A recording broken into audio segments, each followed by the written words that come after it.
thought this was the perfect opportunity to consolidate all of my things and put them in here.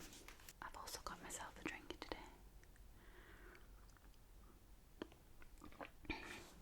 This is Wieliczka with coconut milk.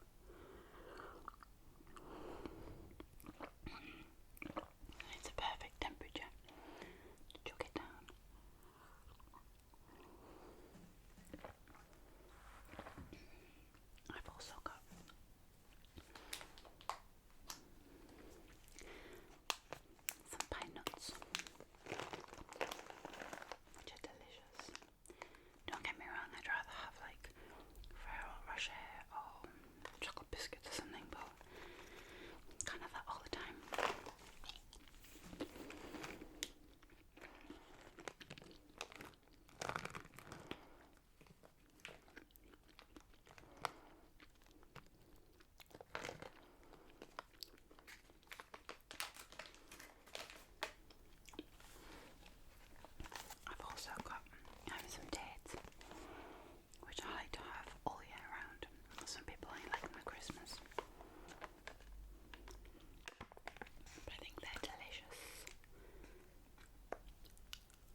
was all during the week, so we knew what times we were going. This is Macy's. I don't think we actually went to Macy's. That was one of the few places we didn't go.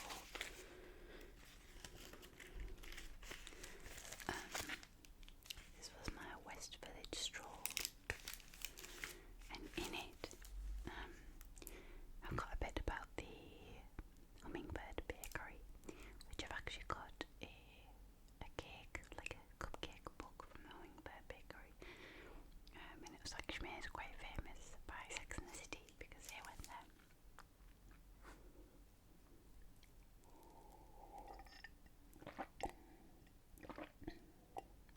I need to give it a swizzle about because I put a lot of Horlicks in and it's all gathered at the bottom, and by the time I get to the top it's going to be like a paste.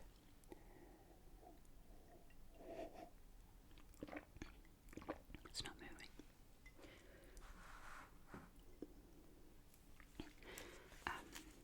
So yeah, I put a little picture of the bakery and some information. This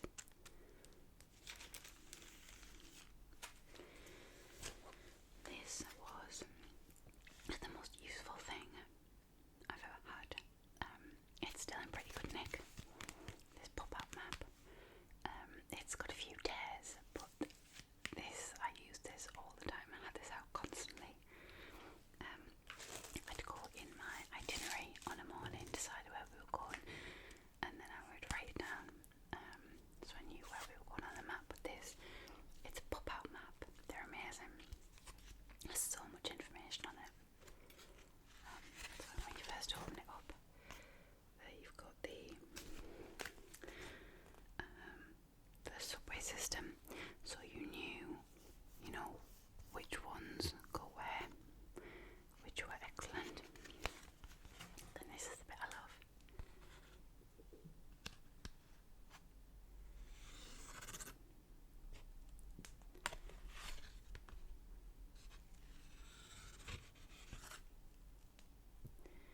And then you can fold it, so you've got like a full map. But the great thing about this is, like on the map, it's not just a map. Don't know if it'll focus it. It's actually sort of got pictures. Oh my god, this must have been sorry. It's got pictures of where to go, and it's just like the best map ever. Then in Central Park, you can see where everything is. At the top, it's got important attractions. Then on the back, on that side, places of interest, theatres, street index. Love how when you fold it, just goes like that. Then it's got all the areas.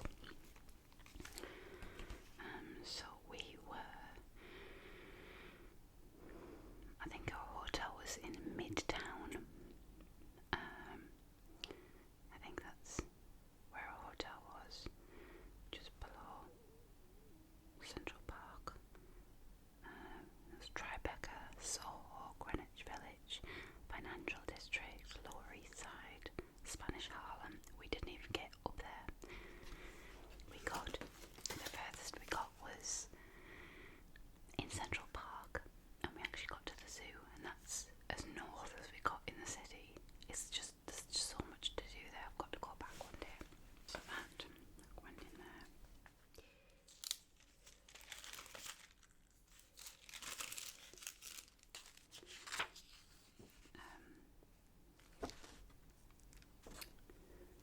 That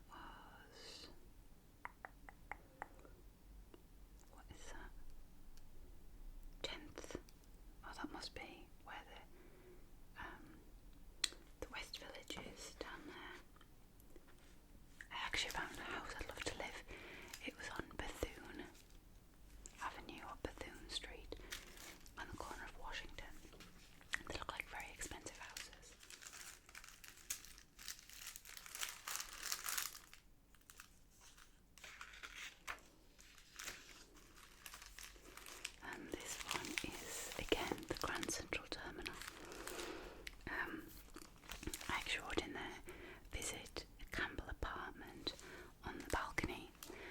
Campbell apartment was a bar, it's a little cocktail bar that I don't think many people know about.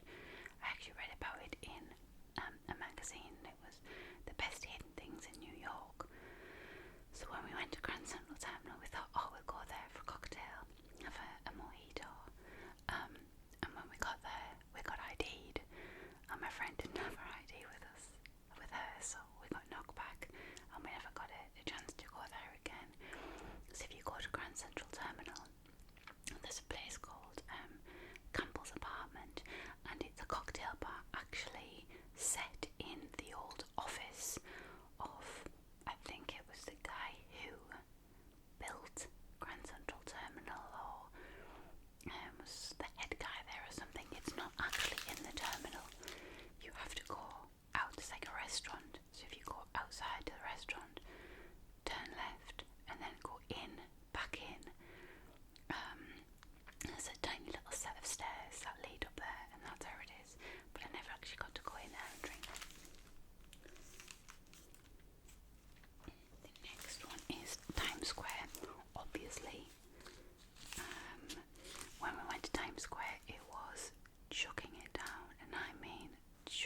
was horrible.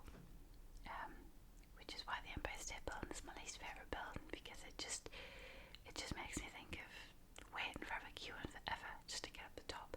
It was freezing cold, it was windy, it was packed, you didn't even really have a good view. Plus, if you go to the Rockefeller Centre, top of the rock, you actually get a view of the Empire State Building, and I actually preferred that, because at one side you've got the Empire State Building, at the other side you had Central Park, and it's a much better place to go because it's all glass, and you're not trying to look through wires. So out of the two of them, I would say top of the rock is the best one.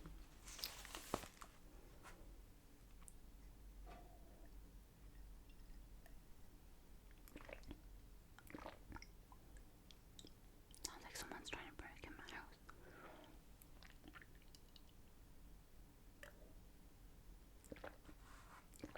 You never know, they might be. Bloomingdale's, and that was just a bit of detail stuff. I had to get money off in Macy's, but we couldn't. Then someone said go to Serendipity 3, which we did, because it was right next to Bloomingdale's, and we got there, and they were like, yeah, it's a 2-hour wait, so we left.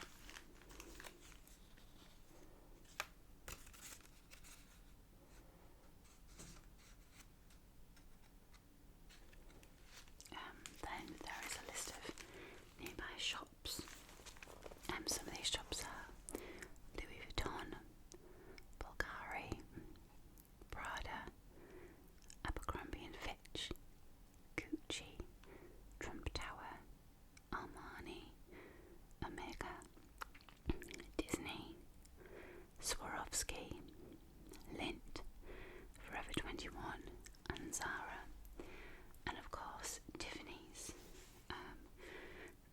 We wanted to go to have breakfast at Tiffany's, but then someone pointed out that it's a jewellery shop, you can't have breakfast at Tiffany's, so I had to put there's no place to eat. Because at breakfast at Tiffany's they get a lot of people going in trying to find some food, and of course you don't get food there.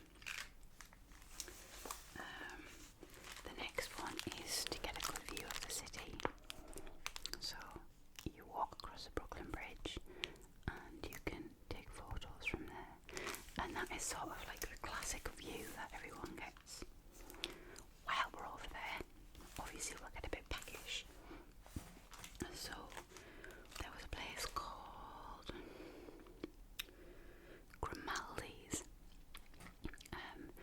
Again, this was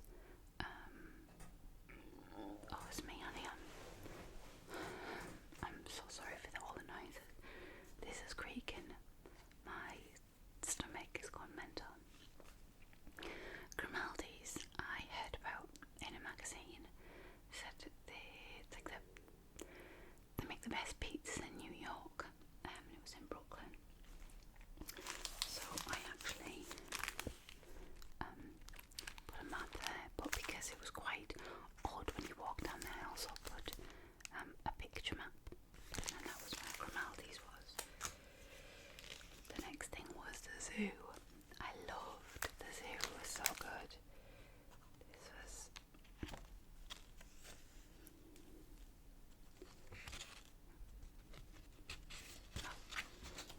that way.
down from the High Line.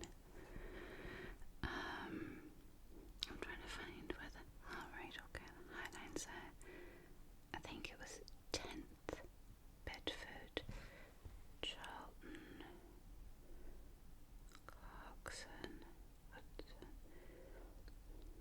I can't remember the exact name of the street, but it was around... Oh, Bleecker. It was Bleecker Street. That was it. So we got the train down to Bleecker Street, walked up the Hudson, onto the High Line, finished the High Line, and then walked from there all the way to Central Park. And when we got, this was like a really hot day. This was one of the few hot days, and it was, oh god, it was sweltering. I was wearing a black dress and trainers, and when I got up to Central Park I felt like my feet were going to fall off. So then we went into the zoo and we went into the tropic section, and the heat, it was unbearable. I actually, my face was just sweating. I had to get out, but it was amazing. So that was the zoo, and it was quite cheap to get in there. It was only $12, which I thought was good. So I loved that. There's actually a very horrible story which I'll tell you that happened in Central Park. We were watching the sea lions, and there's sort of these steps. It's like a long step and then a bit down, long and then a bit down, sort of where people can sit. It's like tiered seating, but very low. And there was two sea lions, and one going around doing tricks. And from behind me, I heard this woman go, oh, oh, oh. And I thought, oh my god, there's another sea lion, like performing tricks. I was looking and looking. The next thing I felt was something hit my back. Then a thud. Then a cry of a baby. And what happened was, I'll just have to restart my camera because it's about to run out. 1 second. What happened was, the grandma was holding her, I think it was a 6-month-old granddaughter, and she tripped over her shoe. She was walking, and I think she stood on her own shoe, or her shoe had come off, and she fell down the stairs, and she was sort of falling forward, and my friend who was there said she was heading towards like a glass panel. She said she was heading towards that with her head, so she had to try and stop herself, but in order to stop herself she had to drop the baby. Oh, and it was horrible. It was one of the most horrible things I've ever seen. And she sort of picked the baby up and just looked at me as if to say, what do I do? And obviously I had no idea. And she was just in shock. I was just in shock. I sort of picked her phone and her shoe up, and I gave her them, and it wasn't nice. That was my very horrible thing in Central Park. So whenever I think about Central Park, I'll never forget what happened there. Financial district. We never got to go to the financial district. Good food, good view, good cocktails. Never got to see it. Bit devastated. Another place we never got to go was the Shake Shack, which I was pretty good about, but we just ate so much. Everywhere we went we ate. Carnegie Deli, never got to go there either. You were just sort of eating all the time, and although I'd planned where we were going to eat, it kind of never worked out like that. One place I did get to go was the rooftop bar, and it's called 230, and it's on 5th Avenue. And basically it's a cocktail bar on a rooftop, it's like a garden rooftop, and it's got a really lovely view of the Empire State Building. And we went up there on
tram system. It's really good.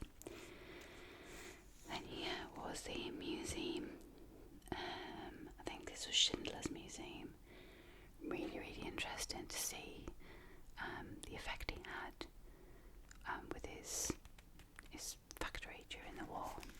That was a really good place to go, and this was something I actually got out of the museum. It's like a stamp, and that was the English side, and then that was the Polish side. Another thing was Auschwitz and Birkenau. Whenever I say I've been there, everyone's like, oh, what was it like? And I never really know what to say. It was very humbling, very sad, very informative. The guy who took us round was brilliant, and it was sort of like he was very passionate about his job. Another place I really enjoyed was the salt mines. Oh my goodness, the salt mines were, they were just unbelievable. And my battery's gone flat. Salt mines, they were, the only way I can describe the salt mines was like being in Lord of the Rings, in, where was it, the dwarfs, was it the mines where the dwarfs lived? And I think it was from Lord of the Rings and not the Hobbit, where they were on the bridge, and they were huge, little tunnels and everything. It was like that, and that was a bit we actually went down, and it was all beautifully lit up with wooden stairs, and you sort of just went down, and it was like, wow, I feel like I'm on set from Lord of the Rings. It was so good. A little bit scary coming out of the mine. When you went into the mine, you walked down the mine shaft, and I think it was like 50 something flights of stairs you walked down. That wasn't too bad. On the way back up, you got a lift, which I rather would have got a lift than have to walk that many. But when we started getting in the lifts to go up the shaft, these lifts were small, and we thought, the people who were getting in thought, 4 people, 5 people maximum. 8 people had to get in these lifts. 8 people, and you were cuddled up to strangers. Like, I got in and I was physically touching everybody around me. You were just sort of pushed in, and obviously it was to get as many people up as possible. And I mean, I'm claustrophobic, but it wasn't too bad. If you were properly, like really, really bad with claustrophobia, you would have had a panic attack. But I knew it wouldn't take long to get up. But if I got stuck in that, oh my god, I would be beside myself. But you all got in, 8 of years, and you started whooshing up in the pitch black, like hitting the walls, rattling around. And you were just going up so fast, and everyone in the lift was like, oh my god, are we gonna die? And then we got to the top, and you just saw people's faces when you got out. You're like, oh my god, thank god I'm out. So yes, they were amazing. Ride up wasn't too great. They probably have a different way up, or if you really got issues with claustrophobia, they'd probably just put 1 or 2 people in the lift. But it was interesting, and that. Oh yes, these were my maps. This wasn't actually the map I used because mine got torn. But this was my tram map, and I used this every single day when I was out there because we got trams everywhere. The trams were so cheap, and so regular, and just fantastic. There's this tram system out there. Our hotel was there, just across the vista.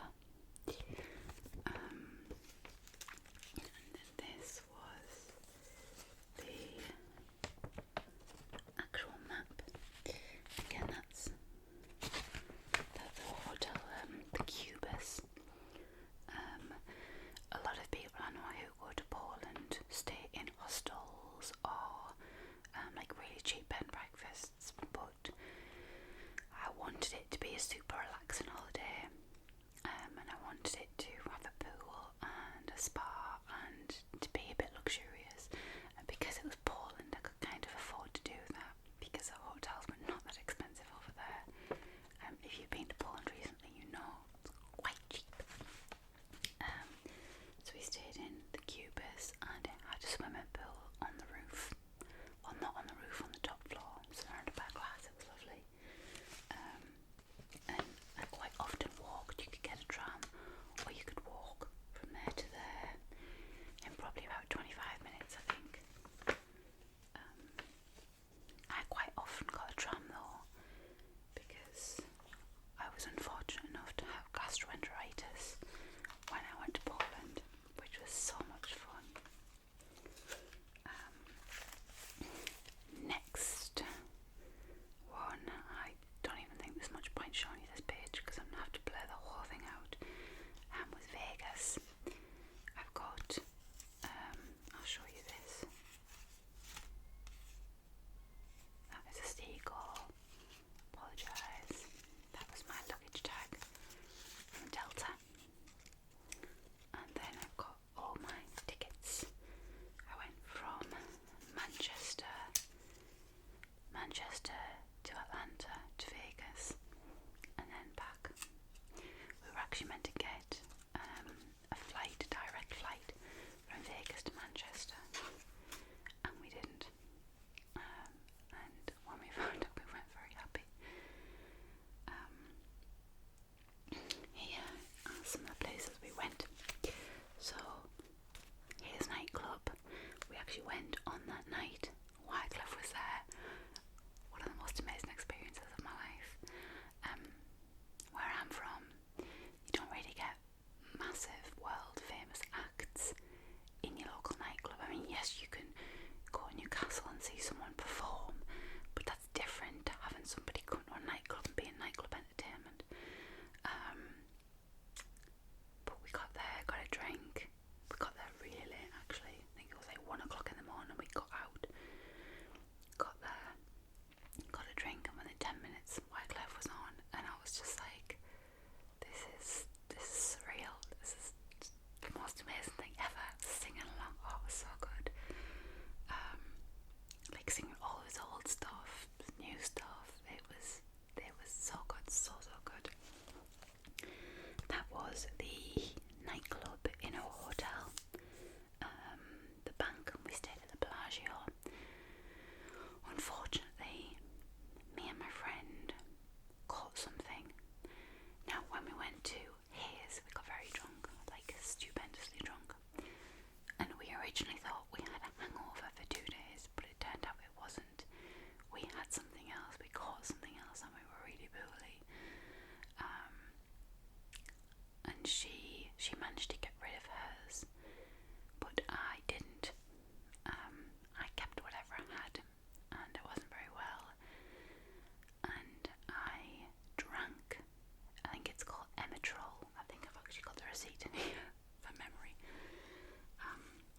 So for a full 2 days, I was just swigging on this anti-nausea stuff.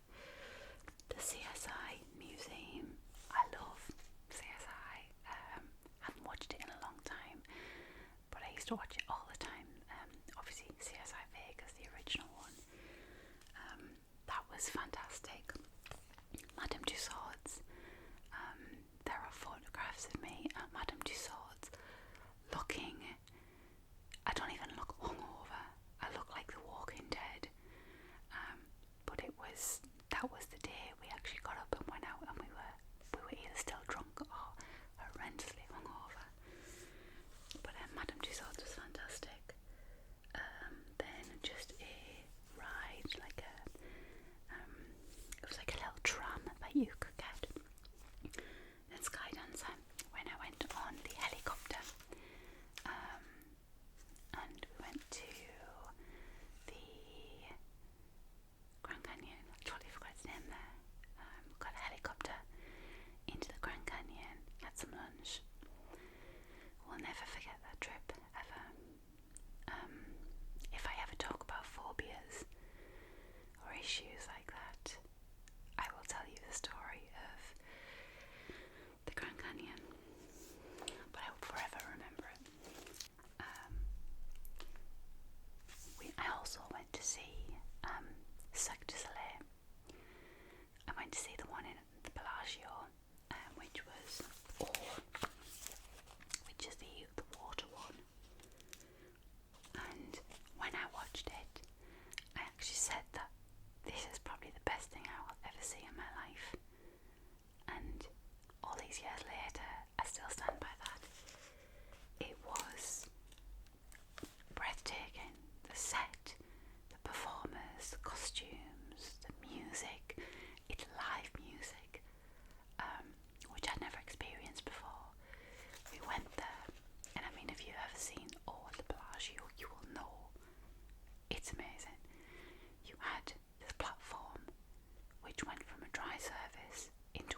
side are these sort of glass, I want to say glass cases, but that's not the word I'm looking for.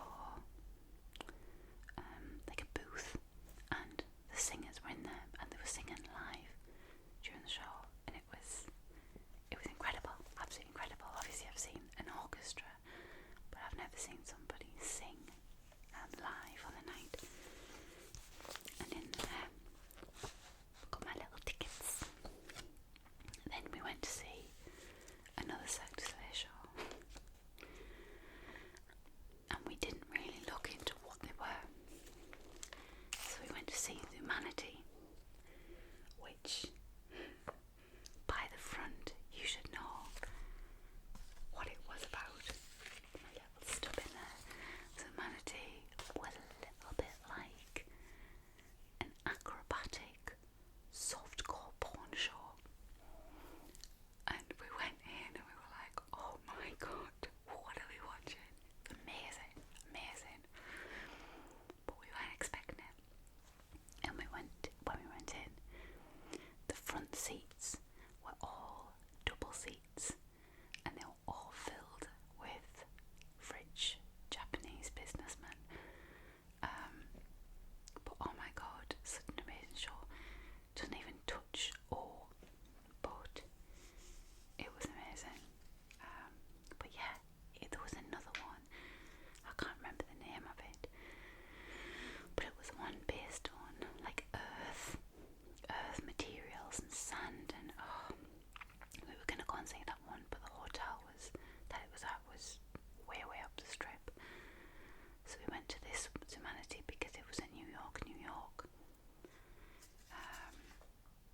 It was interesting. Then we have receipts. So we've got one from M&M World, where I bought M&Ms, funnily enough. I just bought like peculiar ones, like black and white and just weird coloured M&Ms. Then Madame Tussauds, which was $40. Grand Avenue stores, what was this? Oh, a CSI keychain. And this was that was from CSI, my CSI diploma. Then we've got Here's Nightclub. I actually put this on Facebook, this receipt. I don't know if you can see it there. A single amaretto cost me $14, and when I asked for it on the rocks, I thought I was just asking for ice cubes. Turns out ice cubes cost you $3 in Vegas. I've never had to pay for ice cubes before until then. Then Serenity helicopters. That was $260. That was one of our splashes. We said when we were going there, we will, do certain things that are expensive. We're prepared to pay for them. And not Serenity helicopters, but the helicopter into the Grand Canyon was the one that we decided to do. And we went with Serenity helicopters, which were fantastic. Then, that's my pharmacy one. I got a cricket sucker, which I think that just means lollipop. 2 bottles of Emetrol, a Twinkie, which was absolutely foul. I don't know what the fuss is with Twinkies, but it was like a mini chocolate roll. That was just sugary and sweet and disgusting. I tasted it and I couldn't even eat half of it. It was just, it was horrible. Then, another holiday I forgot about, Salou, which is in Spain. So I've got my something. I have absolutely no idea what that is. Oh, the funicular. Yes, I do. we went up to Montserrat, which is the monastery. Then we have a bus of some sort, my tickets, and then a cafe con leche, which I think is coffee with milk, and chocolate caliente, which I have no idea what that is. And that is all I have from that holiday, because I didn't really collect too much. So this video is 6 minutes 49, this particular one. I'm not sure how long it is, probably about an hour. It's going to be the longest video I've ever done. And if my sound is corrupt like the first time, then I'm going to go in a corner and cry, and you're never going to see this video. So I'd like to thank you all for sticking around. I'm sorry it's a little bit wiggly and noisy, and it's just my setup is annoying. I've got the camera and my microphone up here, then I've got the mirror behind it, and I may as well ask while I'm here, does anybody know how to do a live feed to a monitor with a Canon Xus 220HS? I know you can do it with GoPro, but I'm just trying to see. My camera has a HDMI. It does have a HDMI spot there, and an AV out digital. It says so do you know how I can, while I'm recording this, I can actually see myself on a computer monitor, or even on my laptop monitor? My actual computer monitor